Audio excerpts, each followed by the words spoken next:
FAM benar-benar frustasi ketika Indonesia siap beruji coba menghadapi dua negara tangguh Lebanon dan Polandia. Dalam rangkaian FIFA Matchday September, Malaysia justru mengungkapkan kekesalannya menolak ajakan uji coba PSSI. Pengamat dan legenda sepak bola Malaysia kecewa dengan sikap FAM yang terkesan angkuh. Netizen Malaysia pun geram.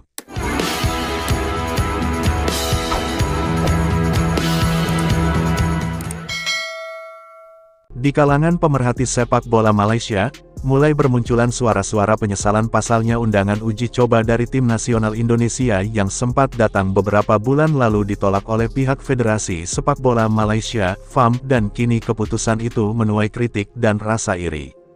Menurut sumber internal PSSI yang dikutip beberapa media nasional, Indonesia sempat mengajukan permintaan uji coba kepada beberapa negara di kawasan Asia Tenggara dan Asia Barat, termasuk Malaysia. Tujuannya jelas, membangun kekuatan tim menjelang Piala Asia 2027 dan meningkatkan ranking FIFA. Namun FAM kala itu memilih jalur lain, mengutamakan pertandingan dengan lawan regional seperti Maladewa atau Papua Nugini yang dianggap lebih seimbang dan logistik yang lebih murah.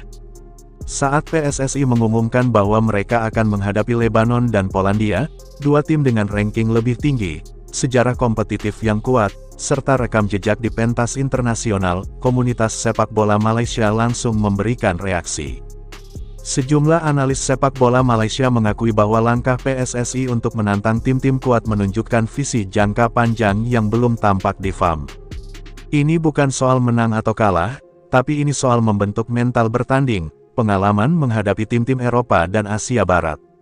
Malaysia seharusnya menerima ajakan itu dan turut dalam semangat kolaborasi ASEAN, ujar Mo Faisal Rahman, analis sepak bola dan mantan pelatih muda Negeri Sembilan, dalam sebuah siaran langsung di TV3.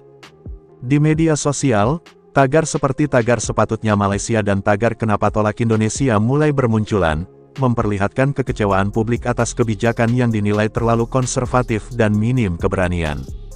Melawan tim seperti Polandia, yang memiliki pengalaman di Piala Dunia, dan Lebanon, yang dikenal disiplin dan agresif, memberi skuad Garuda simulasi pertandingan berkualitas tinggi. Sebaliknya, rencana uji coba Malaysia melawan tim-tim dengan level kompetitif setara atau di bawahnya seperti Maladewa atau Papua Nugini memang menjamin kemungkinan menang, tetapi tidak memberikan learning curve yang signifikan bagi perkembangan tim secara taktis dan psikologis. Kalau kita terus bermain di zona nyaman, bagaimana kita mau maju? Indonesia sudah mulai menyiapkan diri menjadi kekuatan baru di Asia, kita masih sibuk hitung untung rugi, kritik Datuk Aslan Shah, jurnalis olahraga senior dari Harian Metro. Data menunjukkan bahwa sejak 2022, PSSI konsisten menggunakan FIFA Matchday untuk mengundang lawan-lawan berat seperti Curaçao, Argentina, dan Palestina, meskipun hasil akhirnya bervariasi, tren permainan dan peningkatan peringkat FIFA Indonesia mulai terlihat. Sementara itu, Malaysia kerap stagnan di peringkat 130-140 dunia, dan sulit menembus jajaran 120 besar.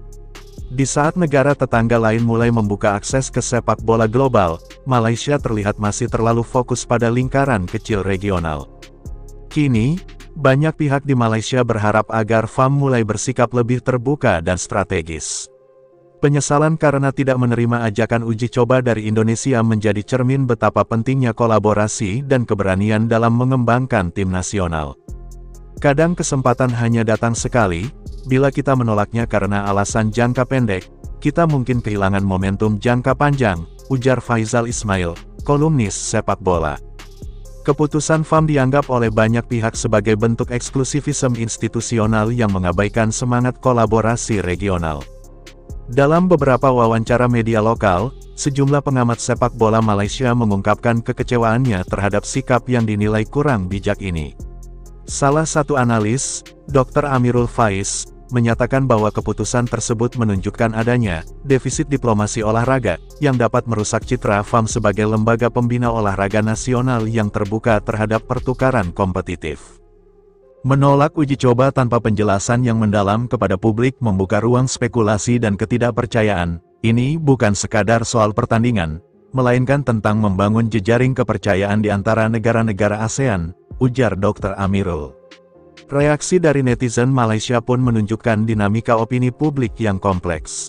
Melalui platform media sosial seperti X dahulu Twitter, dan Facebook, banyak warga Malaysia mempertanyakan motif FAM dan menilai sikap tersebut sebagai bentuk arogan nasionalisme yang tidak produktif. Frasa seperti, FAM perlu lebih rendah hati, dan kita seharusnya membina, bukan memisah, menjadi narasi dominan yang mengemuka di lini masa. Sementara itu, seorang legenda sepak bola Malaysia Safi Salih mengatakan, "Saya benar-benar kecewa dengan sikap FAM yang menolak ajakan uji coba dari Timnas Indonesia. Ini bukan soal gengsi atau rivalitas semata, tapi tentang kemajuan sepak bola kawasan. Indonesia datang dengan niat baik untuk mempererat hubungan dan meningkatkan kualitas permainan lewat pertandingan persahabatan, namun justru ditolak mentah-mentah. Menurut saya, ini bentuk keegoisan dan arogansi yang tidak semestinya ditunjukkan oleh federasi sebesar FAM. Kita seharusnya mendukung satu sama lain, bukan saling menjauh hanya karena alasan politis atau gengsi pribadi. Dunia sepak bola berkembang lewat kolaborasi, bukan isolasi." Sebagai netizen Malaysia yang mengikuti rapat perkembangan bola sepak serantau, saya melihat penolakan ini bukan sahaja tidak beralasan, tetapi juga menunjukkan keangkuhan institusional yang boleh merugikan jangka panjang. Sepatutnya FAM bersikap lebih strategi dan memanfaatkan peluang ini untuk memperkukuh prestasi pasukan kebangsaan melalui perlawanan berkualiti. Indonesia adalah lawan yang setara dan memiliki perkembangan signifikan dari segi teknikal dan taktik. Jadi jika menolak mereka atas alasan yang tidak jelas bukan sahaja menunjukkan ketertutupan pikiran, tetapi juga merugikan pemain yang memerlukan perlawanan kompetitif untuk berkembang. Kalau begini terus, bagaimana sepak bola ASEAN mau maju? Saat ada kesempatan baik, malah ditolak tanpa alasan kuat. FAM harusnya introspeksi dan lebih terbuka, bukan malah bersikap seolah-olah lebih tinggi dari yang lain.